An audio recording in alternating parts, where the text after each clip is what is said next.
Welcome back to Breakfast. The country's 16 polytechnics will be merged into one mega polytechnic as soon as April next year, and all 11 industry training bodies will be replaced within 3 years.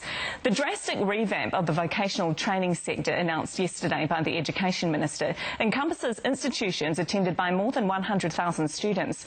The changes were signalled back in February, prompting criticism then from one of New Zealand's biggest ITOs, Competenz. They look after 20,000 apprentices and trainees across 3,500 Kiwi businesses. Its Chief Executive, Fiona Kingsford, joins me now. Thanks for coming in, Fiona. The impact on your apprenticeships and your trainees, how is this going to affect them?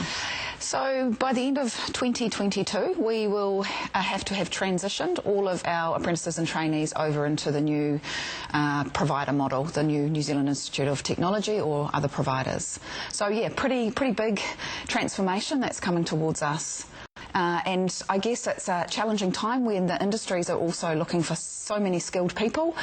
We've had fantastic year this year too. We've had year-on-year growth over the last few years, so we don't want that to stop. We don't want to lose momentum. Yeah, and there seems to be a lot of talk about people wondering if this will mean less on-the-job training.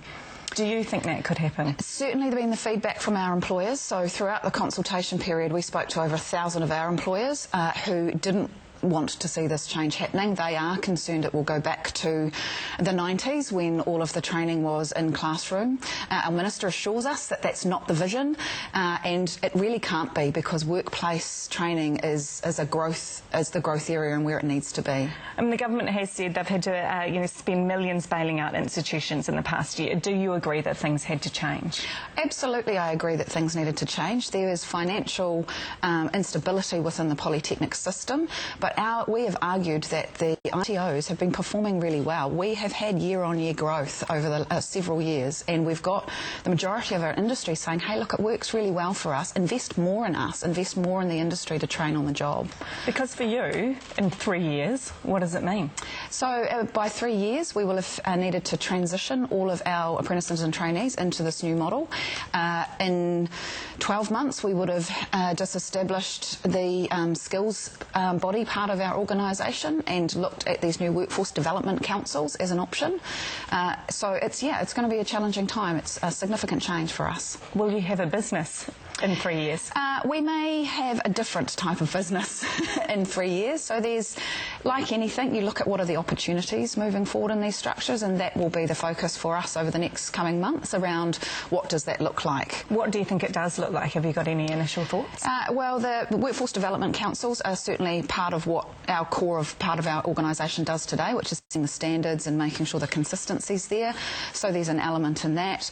There is also an element where we can look at whether provision is something that we move into ourselves. The Minister has talked about the fact that the job losses when they looked into it weren't a factor, but can you say what it might mean for your company and other ITOs? And there's nothing in the discussion paper about job losses. We have 200 employees at Competenz, and I think you've heard there's 1,300 in the sector.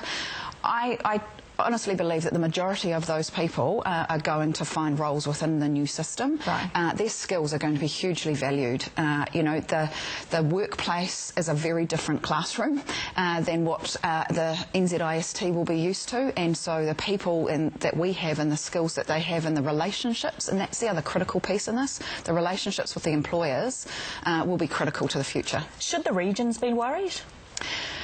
I can't talk for the regional polytechnics. Again, from a workplace training perspective, the training will continue to happen right throughout New Zealand, regional New Zealand, because the workplace is where the training happens.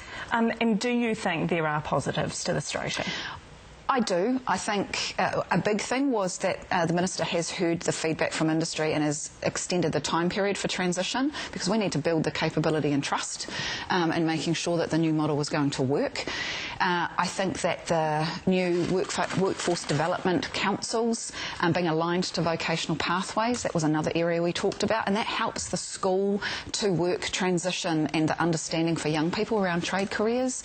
And there's absolutely a need for an overhaul of the funding model. So I'm looking forward to the opportunity for that to be addressed, because it's broken at the moment. All right, thanks Fiona Kingsford, thanks for coming in, and keep signing up. Yes, the thing, keep signing up. If you want to study, keep doing it.